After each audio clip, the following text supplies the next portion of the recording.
நான் தற்பொழுது ஒரு நூலகத்தில் தான் இருக்கிறேன். பெரியார் நகரில் இருக்கக்கூடிய நூலகத்தில் தான் இருக்கிறேன். சில புத்தகங்கள் இங்கிருந்து எடுத்து போய் படிக்கலாம், வாசிக்கலாம். அதற்கு உறுப்பினராக வேண்டும். 60 ரூபாய் கொடுத்து உறுப்பினராக வேண்டும். அதற்கு அடையாளமாக ஒரு ஆதார் கார்டு வேணும், ஃபோன் நம்பர் வேணும். அதையெல்லாம் தகவலை எடுத்துக்கொண்டேன். நாளை எடுத்துக்கொண்டு சில புத்தகங்களை எதற்காக காசு கொடுத்து வாங்க வேண்டும்? அதை நாம் இந்த புத்தகத்தை மூலமே வாசிக்கலாமே. நான் ஒரு 10 வருடங்களுக்கு முன்பு மறைந்த சாந்திநாதன் அவர்கள் வந்த பொழுது அவர் கூட இன்னொரு நண்பர் அவரும் வருவார், ராகவன். நாங்கள் மூவரும் தான் வருவோம். அவர்தான் எனக்கு அறிமுகப்படுத்தியவர் இந்த லைப்ரரி எல்லாம். படிக்கிற வழக்கமே எனக்கு இல்லை, பிறகு தான் நான் தெரிந்து கொண்டேன்.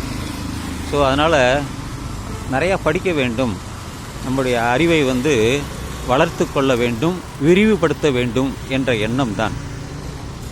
அது ஒரு புறம் இருக்கட்டும். எதற்காக இந்த வேதங்கள் வந்தது? வேதத்தை பற்றி ரொம்ப சிறப்பாக சொல்கிறார்கள். இந்த வேதத்திற்கெல்லாம் மூத்த மொழியாக இருந்தது தமிழ் மொழி.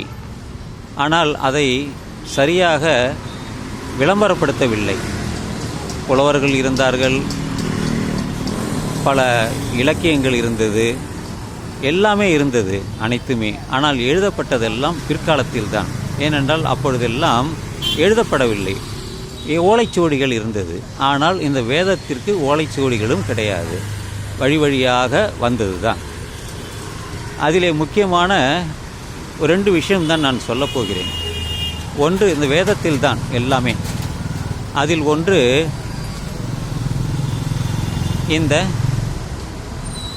யாகம் செய்வது. என்னென்ன யாகம் என்றால், அக்னியில் வைத்து மந்திரத்தை சொல்வது தான் யாகம். அதற்கு விளக்கமும் இருக்கிறது.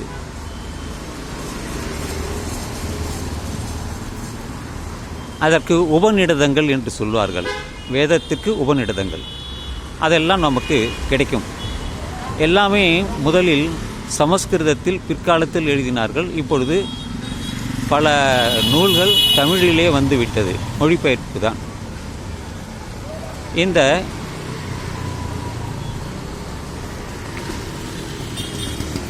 முதலில் அந்த யாகம் எப்படி செய்தார்கள் என்றால், அக்னியில் ஒரு விலங்கை வைத்து அதற்காக மந்திரங்கள் சொல்லி அந்த விலங்கை கொன்று அதை எல்லோரும் பகிர்ந்து உண்பார்கள்.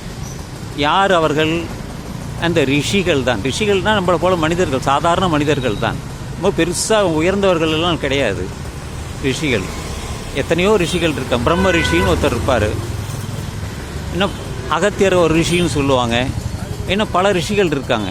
மகரிஷின்னு கூட சொல்லுவாங்க. நம்ம கூட வேதாத்திரி மகரிஷின்னு சொல்லுவாங்க.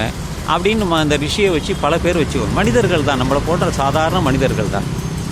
அப்போ அவர்கள் இந்த அஸ்வமேத யாகம் என்று ஒன்று இருக்கிறது. இதையெல்லாம் படித்து வாசித்து பிறர் சொல்லி கேட்டுக்கொண்டது தான். அதைத்தான் இப்போ புத்தகம் தெரிந்து கொண்டு அதை குறிப்பிட்டு சொல்ல வேண்டும் என்பதற்காகத்தான் இந்த லைப்ரரிக்கே நான் வந்துள்ளேன். அஸ்வம் என்றாலே குதிரை. குதிரையை வைத்து மந்திரங்கள் சொல்லி அதை அக்னி நெருப்பில் வைத்து அதை கொன்று அதில் வேக வைத்து அதனுடைய சதைகளை அவர்கள் எல்லோரும், எல்லா ரிஷிகளும் பங்கிட்டு சாப்பிடுவார்கள். அதுதான் அந்த வேதத்தில் வரக்கூடிய முக்கியமான விஷயம். அதுபோல புத்திர காமேஷ் யாகம், குழந்தை பிறக்கவில்லை என்றால் ஒரு யாகம். அந்த யாகத்தை செய்தால் குழந்தை பிறக்கும். இப்போல்லாம் நமக்கு வேறு முறைகள்லாம் விட்டது. இன்றைக்கி நம்ம 2024 இருக்கோம், 20ஆம் நூற்றாண்டில் இருக்கோம். இவங்க சொல்கிறதெல்லாம் இப்போ ஒரு 1ஆம் நூற்றாண்டு இல்லை 2ஆம் நூற்றாண்டு, அப்போது தான் ஒரு 2000 வருஷம். ஆனால் எழுத்து முறையாக வந்தது பிற்காலத்தில் தான். அதை நல்லா நீங்கள்லாம் ஞாபகத்தில் வச்சுக்கணும். அதனால் இந்த வேதத்தையும் மற்ற எல்லா விஷயத்தையும் வைத்து இவர்கள் தனக்கு எல்லாமே தெரிந்தும் இந்த உலகமே எல்லாமே தெரியும் என்று இவர்கள் சொல்லி பீத்தி கொண்டிருக்கிறார்கள். அதையெல்லாம் மறுப்பதற்குத்தான் இந்த காணொளியை. இதையெல்லாம் எதிர்த்தவர்கள் யார்? கௌதம புத்தரும் மகாவீரரும் தான். சமகாலத்தில்தான் இந்த ரிஷிகள் செய்த அக்கிரமங்களை அவருக்கு பிடிக்கவில்லை. இதென்று தவறாகப்பட்டது அவருக்கு. ஆதலினால் அவர் என்ன செய்தார்? இதற்காக எல்லாவற்றையும் தெரிந்து கொண்டார். அவர் பேசப்பட்ட மொழி ரிஷி அல்ல, அது பாலி என்ற மொழிதான். இவர்கள் அந்த சமஸ்கிருதமே அப்போ இல்லையே, அவர்களிடம் சமஸ்கிருதமே பேசப்படவும் இல்லையே. அப்போ இதையெல்லாம் அவர் கண்ணால் பார்க்குறாரு. யார்? இந்த கௌதம புத்தரும் மகாவீரரும் பார்க்குறாங்க. பார்த்து இதெல்லாம் கொடுமையாக இருக்குது. என்னடா போயிட்டு குதிரையை கொல்றாங்க, பன்னியை கொல்றாங்க, பசுவை கொல்றாங்க, எல்லாத்தையும் கொன்று சாப்பிட்றாங்க, பன்னியை கொன்று சாப்பிட்றாங்க. இதெல்லாம் பார்த்து தான் அவர் அவருக்கு புதுசாக ஒரு மதத்தை உருவாக்க வேண்டும். அதுதான் பௌத்த மதம். அதன் பிறகு சமண மதம். இப்படி பல மதங்கள் விட்டன. இதெல்லாம் நான் சொல்கிறதெல்லாம் ஒரு 2500 வருடங்களுக்கு முன்பு. அது வேத காலம். அதை ஞாபகத்தில் வைத்து கொள்ள வேண்டும். வேத காலம். அவர்கள் பேசப்படாத மொழி. அவர்கள் என்னென்ன செய்தார்களோ அதையெல்லாம் நம்ம இருவரும் பார்த்தார்கள். பார்த்த பிறகுதான் அவர்களுக்கு கருத்து உருவானது. இதெல்லாம் தவறு என்று பட்டது.